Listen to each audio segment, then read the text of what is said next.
Well, I mentioned she'd be coming on, and here she is, Kimberly Guilfoyle, whom you know from The Five, now on at 9 p.m. Eastern Standard Time on Fox News.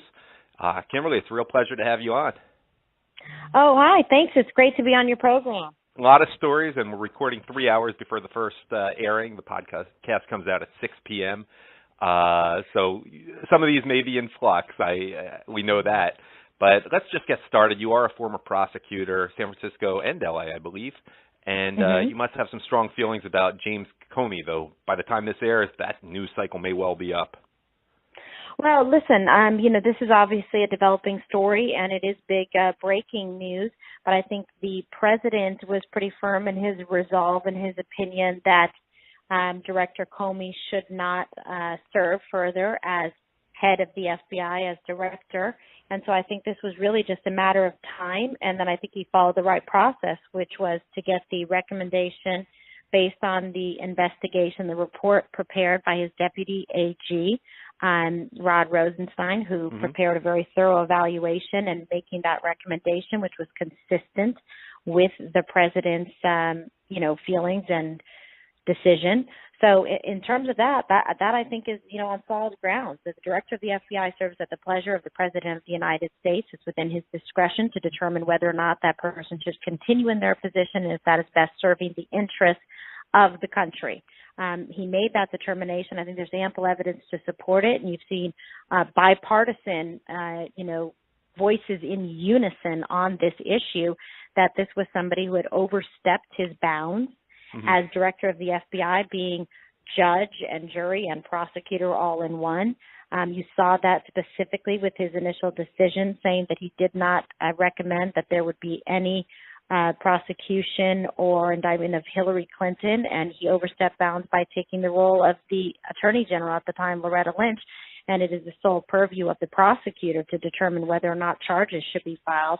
The FBI merely provides the investigation and the reports by which then, the lawyers and the AG make the decision. So that was the beginning of the problems there. And then there was problems with Director Comey's testimony, right. And that I think it just served to have further evidence for the president to say that this was something that could no longer, continue on and was no longer tenable to have him serve in that position. And I'm very confident that he's going to pick somebody that is more in keeping with the quiet professional, approach and mantra that an FBI director should have, and someone that the rank and file will gladly support. What's your response to, for example, Chuck Schumer saying, well, it should have been done on day one, and to the kind of ridiculous Maxine Waters comment that it would have been fine had Hillary Clinton done it? Or are these people who would have nipped at the heels of Trump no matter what he did in this situation? Of course they would. Of course they would have. I mean, listen, Director Comey would have been in office less than 24 hours the minute Hillary Clinton became president. If the situation were, reversed. And this is just the mainstream media and the bias out there that no matter what President Trump does, they're going to find fault with it. Even if it's something that they would, support, they're going to make an issue of it. And President Trump has been very steadfast in his opinions, saying that he was going to fire Comey anyway, the news that was coming out. And he was adamant in his statement that he knows that he was not under any kind of investigation for Russia, which was in his letter. And also President Trump saying that he was going to fire Comey regardless, of the recommendation, because that was his opinion. So the recommendation was just in keeping with that. So that's it. I mean, I think that this is just obviously taken on kind of a life of its own, but I think it's in the best interest of the country that the decision was made. And I actually look forward to hearing who he's going to choose to, be put in that place. Yeah, a lot of speculation out there about this. One more thing about Comey, because it really talks about, it says a lot about the whole media situation now with fake news, et cetera. The way the Washington Post reported that Comey had sought more resources for his Russia probe, and they went ahead with that story, then they basically retracted it. I mean, what does that say? Then they retracted it.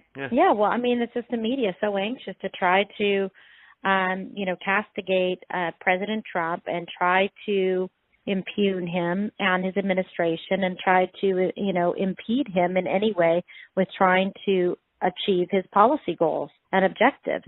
And, they want to try to besmirch him every chance they get, to say that he was doing something nefarious, that the reason for the firing for Comey was because, President Trump didn't want Comey to further investigate him regarding ties with Russia. And once again, there's absolutely zero evidence to support any kind of collusion between President Trump and the Russians. There's no evidence to support that. And Clapper has come out and said that. So has Dianne Feinstein. And so this is just, it's more of the nonsense of fake news.